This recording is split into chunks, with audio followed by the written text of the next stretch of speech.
and don't waste it really. Yeah, that's about it. Any questions? No, that's brilliant. Thank you very much. I guess one thing might be quite good is just to, everyone's kind of heard it, is whilst it's fresh in your mind, is maybe think of something that you can go away from this this event now. What can you apply today, or start applying immediately, that will make a difference? And what I'll do, and I like the setting your first task for the next day at the end of your current day, because I think I sometimes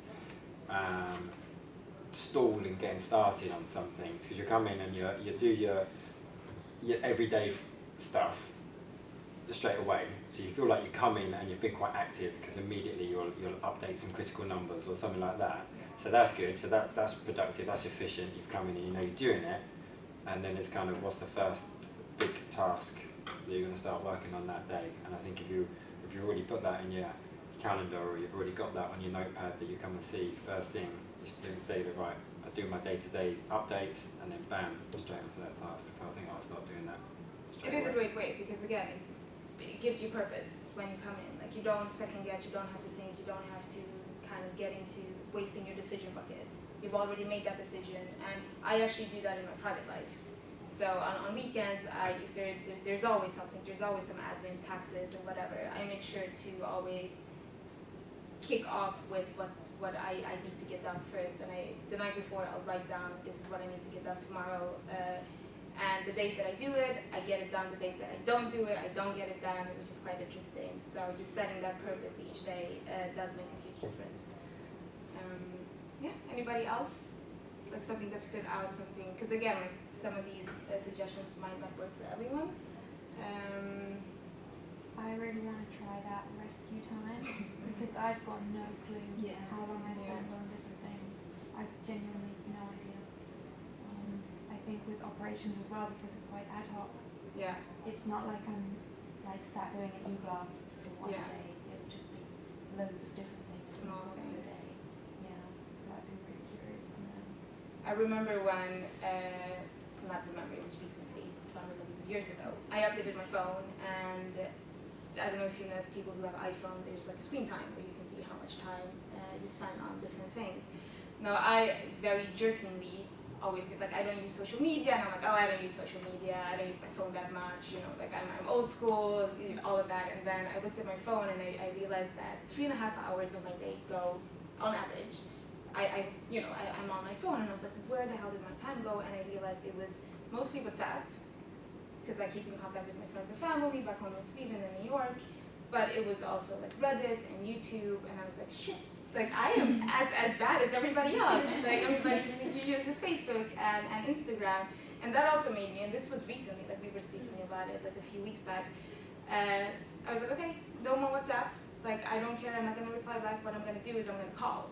So whenever I go home from work, instead of just like typing and being on my phone, I'll just call a friend and just, catch up that way. And it has, allotted a lot of time, and I've noticed it quite significantly. Like, I love to read, and I have more time to read when I get home, or do other stuff, or paint, or whatever that is, which actually went into like texting, which is completely ridiculous. And I didn't even notice I was doing it.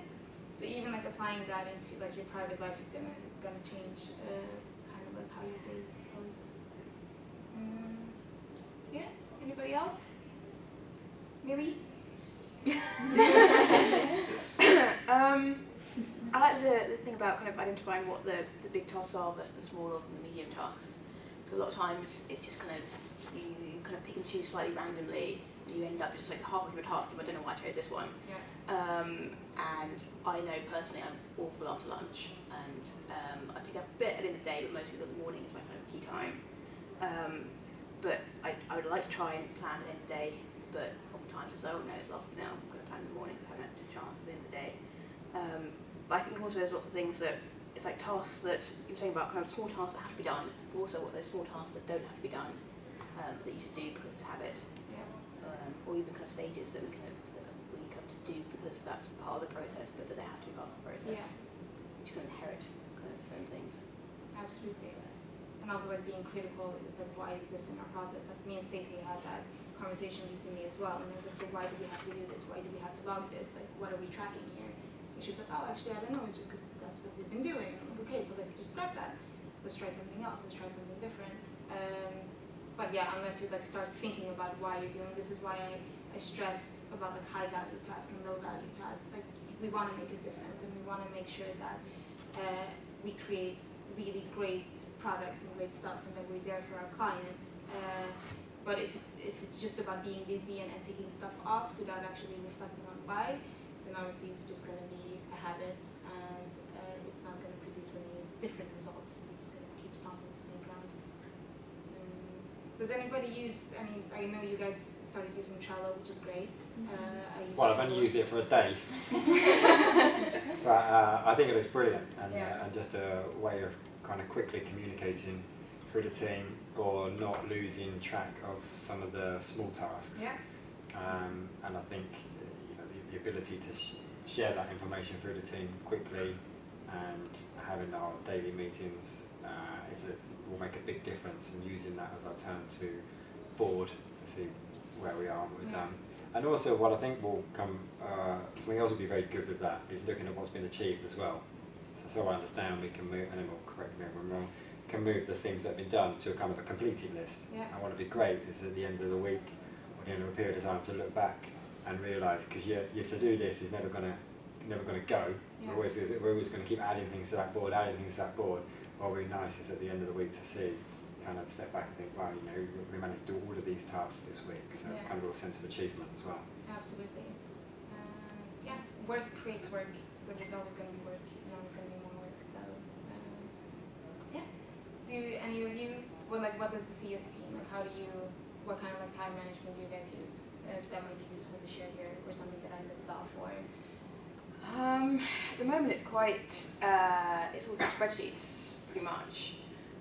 We don't use a kind of platform or like dashboard or anything to keep track of specific projects. And there's an element of like trying it out, even if it's not for the specific client projects, maybe it's the other stuff that we do that might be beneficial for that. But equally, I think we're awfully bad at the fact that we spend 99% of our time on emails. And that idea of just kind of freeing up some time by doing phone calls rather than emails, quick conversation.